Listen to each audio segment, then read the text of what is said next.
नमस्कार दोस्तों, स्वागत है आप सभी का एक बार फिर से विशिष्ट इनसाइट्स चैनल पर। मैं हूं वशिष्ठ मिश्रा और आपके लिए बहुत ही इंपॉर्टेंट न्यूज आप पिछले कुछ दिनों से सुन रहे होंगे, कई दिनों से सुन रहे होंगे कि वोटर आईडी कार्ड को अब लिंक करना पड़ेगा आपके अपने आधार कार्ड से। यानी कि आधार कार्ड और वोटर आईडी कार्ड के लिंकेज की बात चल रही है।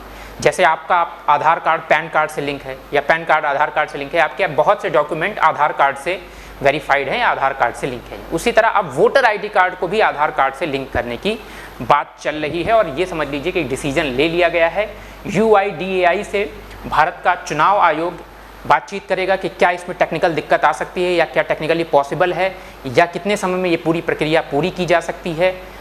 इसमें लीगल अड़चनें क्या आएंगी, कानूनी अड़चनें क्या आएंगी, उनको कैसे दूर किया जा सकता है। इन सब के संदर्भ में मीटिंग्स हो चुकी हैं और लगभग ये फाइनल हो चुका है कि वोटर आईडी कार्ड को आधार आईडी से लिंक कर दिया जाएगा। इसके पीछे कारण क्या था कि वोटर आईडी कार्ड को आधार आईडी कार्ड से लिंक करने का निर्णय लिया गया और आगे आने वाले समय में इससे लाभ क्या होगा, इससे क्या बेनिफिट आने वाले हैं, क्या चैलेंजेस होंगे और ये पूरी प्रक्रिया आपके एग्जामिनेशन के पॉइंट ऑफ व्यू से, अगर आप किसी एग्जाम की प्रिपरेशन कर रहे हैं तो आपके लिए किस तरह से इंपॉर्टेंट है, इस सब बातों को हम इस छोटे से सेशन में करेंगे। तो अब बातचीत हम करेंगे कि आखिर पूरी न्यूज़ क्या है। तो आप लोगों ने न्यूज़ देखी होगी, डिफरेंट क्लिप्स हैं, डिफरेंट न्यूज़पेपर्स की हेडिंग्स हैं। Election Commission to restart Aadhaar EPIC link, restart लिखा है, यानी इलेक्शन कमीशन ने पहले भी एक बार कोशिश की है। इलेक्शन कमीशन ने पहले भी एक प्रोग्राम चला के आधार और आपके वोटर आईडी कार्ड को लिंक करने का प्रयास किया है, लेकिन किन कारणों की वजह से वो रोकना पड़ा था उसकी भी हम बात करेंगे। Election Commission holds high level meeting to link the EPIC and Aadhaar. EPIC आपका जिसको वोटर कार्ड कहते हैं, वोटर आईडी कार्ड कहते हैं, ठीक है, इलेक्टोरल कार्ड कहते हैं। Voter ID to be linked with Aadhaar says poll body and Aadhaar link voter ID can be EPIC change, ठीक है।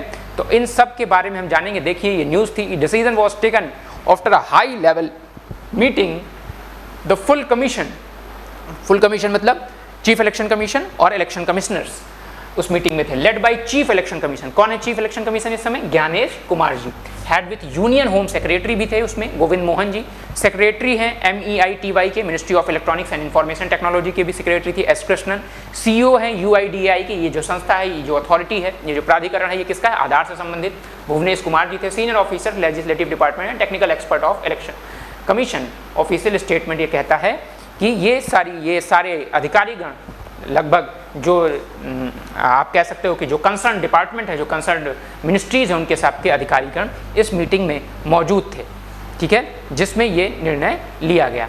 आगे चलेंगे, उससे पहले इस पूरे घटनाक्रम पर बातचीत करेंगे कि क्या बेनिफिट होने वाले हैं, क्या आखिरकार निर्णय लिया गया, क्या कारण थे जिस निर्णय के पीछे। उससे पहले हम आपको बता दें कि हमारा ज्योग्राफी मॉड्यूल स्टार्ट हो चुका है।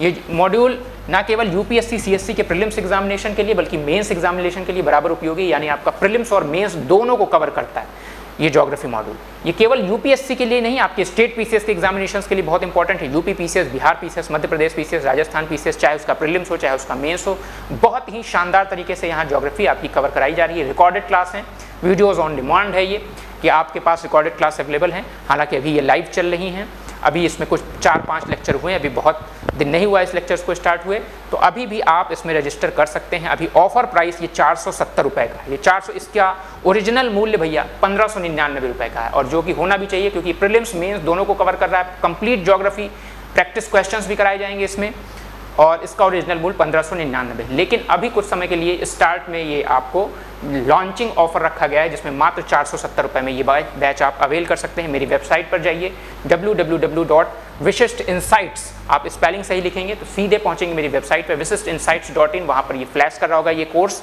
उस पर क्लिक करके इस कोर्स में सीधे आप दाखिला ले सकते हैं। मात्र 470 रुपये में ये ऑफर कुछ ही दिनों के लिए वैलिड है, उसके बाद इसका मूल्य आपको 700 प्लस दिखेगा। हालांकि इसका ओरिजिनल मूल्य 1599 है, उससे कम कुछ भी हो सकता है, ठीक है। तो आगे हम बातचीत करते हैं, अपने टॉपिक पर पुनः आते हैं। तो क्या कहा है इलेक्शन कमीशन ने? चुनाव आयोग ने ये कहा है कि आधार से लिंक करेंगे आपको, आपका आधार कार्ड को लिंक कर देंगे आपके वोटर आईडी कार्ड से। ऐसा क्यों करना पड़ा? आप लोगों ने हरियाणा इलेक्शन के बाद, महाराष्ट्र इलेक्शन के बाद ओपोजिशन की बहुत सी ये सुनी थी, कंसर्न था अपोजिशन पार्टीज़ का, ये बातें सुनी होंगी कि अपोजिशन पार्टी बार बार कह रही है कि कुछ इलेक्टोरल्स, कुछ जो मतदाता हैं, कुछ इलेक्टर्स हैं जो कई राज्यों में वोट करते हैं, और कुछ इलेक्टर्स जो उसी राज्य के हैं जिनको उस राज्य में वास्तव में वोट करना चाहिए, जिस राज्य के निवासी हैं, उनका नाम इलेक्टर लिस्ट से बाहर कर दिया गया है। क्या ये जानबूझकर किया गया या क्या ये ह्यूमन नेग्लिजेंसी था किस तरह का ये मुद्दा था। तो आपका विपक्ष बार बार इस मुद्दे को उठाता रहा है कि क्यों ऐसा हुआ। तो इलेक्शन कमीशन ने इस पूरी बात का संज्ञान लिया। अब होता कई बार क्या है कि जैसे मैं उत्तर प्रदेश का रहने वाला हूँ, मान लीजिए मैं जॉब के पर्पज़ से दिल्ली पहुँच गया, तो एन केन प्रकारेण कुछ समय, लंबे समय तक दिल्ली में रहने के बाद मेरा वोटर आईडी कार्ड दिल्ली का भी बन गया। अब दिल्ली में कुछ समय रहने के बाद मैं तमिलनाडु पहुंच गया या मान लीजिए कर्नाटका पहुंच गया और 5-6 साल कर्नाटका में भी रहा। फिर मैंने कुछ एन केन प्रकार व्यवस्था बनाई और वोटर आईडी वहाँ भी बन गया। अब कर्नाटका में इलेक्शन होंगे, मैं वहाँ भी वोट कर सकता हूँ, दिल्ली में इलेक्शन होंगे वहाँ भी वोट कर सकता हूँ, उत्तर प्रदेश में इलेक्शन होंगे वहाँ भी मैं वोट कर सकता हूँ। इसी प्रकार उत्तर प्रदेश के किसी एक ज़िले से मेरा आपका बना हुआ है वोटर आईडी कार्ड और दूसरी कॉन्स्टिट्यूएंसी से भी हमने वोटर आईडी, तो एक ही लेजिस्लेटिव बॉडी के लिए हम कई बार वोट कर सकते हैं। उसी प्रकार कई राज्यों के लिए वोट कर सकते हैं। मतलब कि हमें कई बार आप कह सकते हो ये फोर्स्ड आपका इलेक्टोरल कार्ड बन जाता है और आप जो है गैर कानूनी तरीके से अलग अलग स्थानों पर वोट करते हैं, जो कि सही नहीं है। तो इलेक्टोरल लिस्ट से इन गैर कानूनी मतदाताओं का नाम बाहर करना बहुत लंबे समय से चुनाव आयोग की प्राथमिकता रही है, लेकिन ये करना बड़ा मुश्किल आता है। और आपको सबको पता है कि आधार कार्ड जो होता है उसमें एक यूनिक आइडेंटिफिकेशन नंबर होता है जो आपको केवल एक बार मिलता है। आपकी पहचान के हिसाब से, आपकी आइरिस की जांच के हिसाब से, आपके इम्प्रेशंस जो फिंगर्स के इम्प्रेशंस होते हैं, थंब इम्प्रेशंस और डिफरेंट फिंगर्स के इम्प्रेशंस होते हैं, उससे एक यूनिक आइडेंटिफिकेशन आपका बनता है, एक यूनिक आइडेंटिफिकेशन नंबर मिलता है। अब ये एक व्यक्ति का एक ही आइडेंटिफिकेशन नंबर हो सकता है।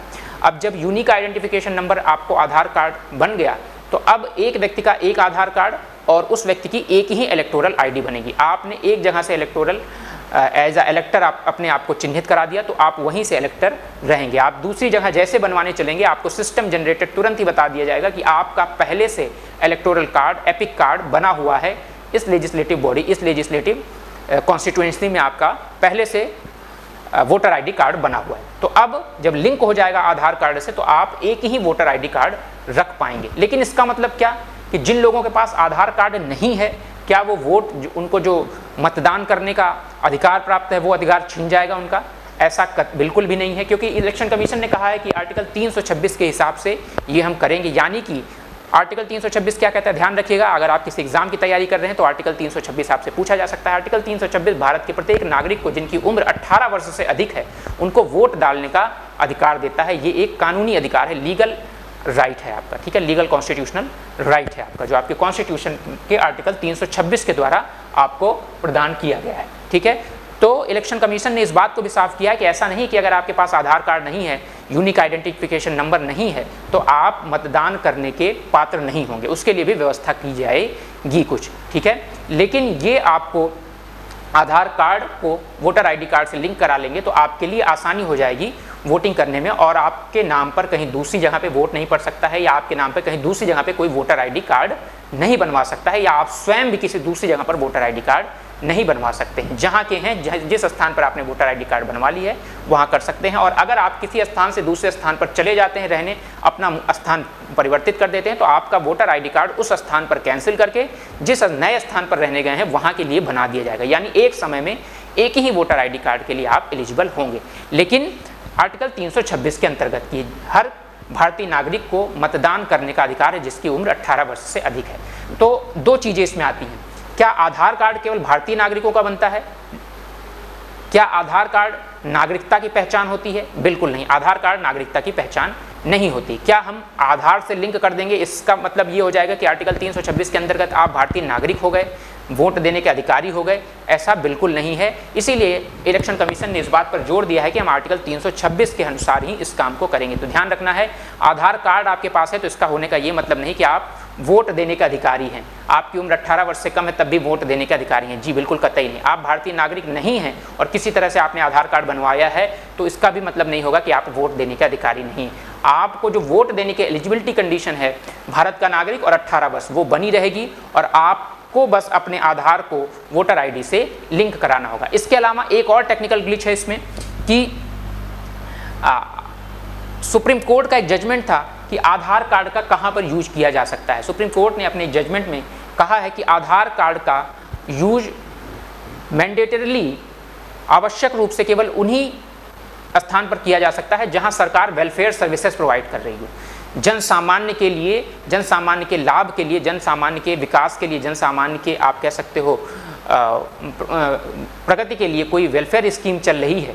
उस वेलफेयर स्कीम में अगर आधार कार्ड की आवश्यकता है तो वहाँ आधार कार्ड मैंडेटरी यूज किया जा सकता है। उसी तरह आधार कार्ड का इस्तेमाल पैन कार्ड को लिंक करने के लिए भी किया जा सकता है। लेकिन इन सब के अलावा आधार कार्ड का इस्तेमाल मैंडेटरी नहीं है, आवश्यक नहीं है, वॉलेंट्री है।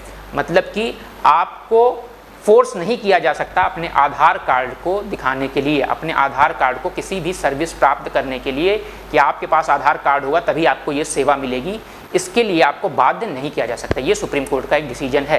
तो इलेक्शन कमीशन ने यह भी निर्धारित करने की कोशिश की है, निश्चित करने की कोशिश की है कि सुप्रीम कोर्ट के इस डिसीजन के अंतर्गत रहते हुए हम आधार कार्ड का लिंक करेंगे। तो ये बात आपको ध्यान रखनी होगी, ठीक है। तो इसके पीछे कारण क्या है, यही हमने आपको बताया कि जो फोर्स्ड आपके वो इलेक्टोरल कार्ड बन रहे थे उनको रोकने के लिए, जो फर्जी मतदाता पहचान पत्र बन रहे थे किसी और दूसरे राज्य के, किसी और दूसरे राज्य में बन रहे हैं, आप कई राज्यों में रह रहे हैं तो अलग अलग राज्यों में अपने अलग अलग मतदाता पहचान पत्र बनाए हैं, तो इनको डुप्लीकेसी को ख़त्म करने के लिए, डुप्लीकेट एंट्रीज को ख़त्म करने के लिए। तो यह क्या पहली बार ऐसा हो रहा है?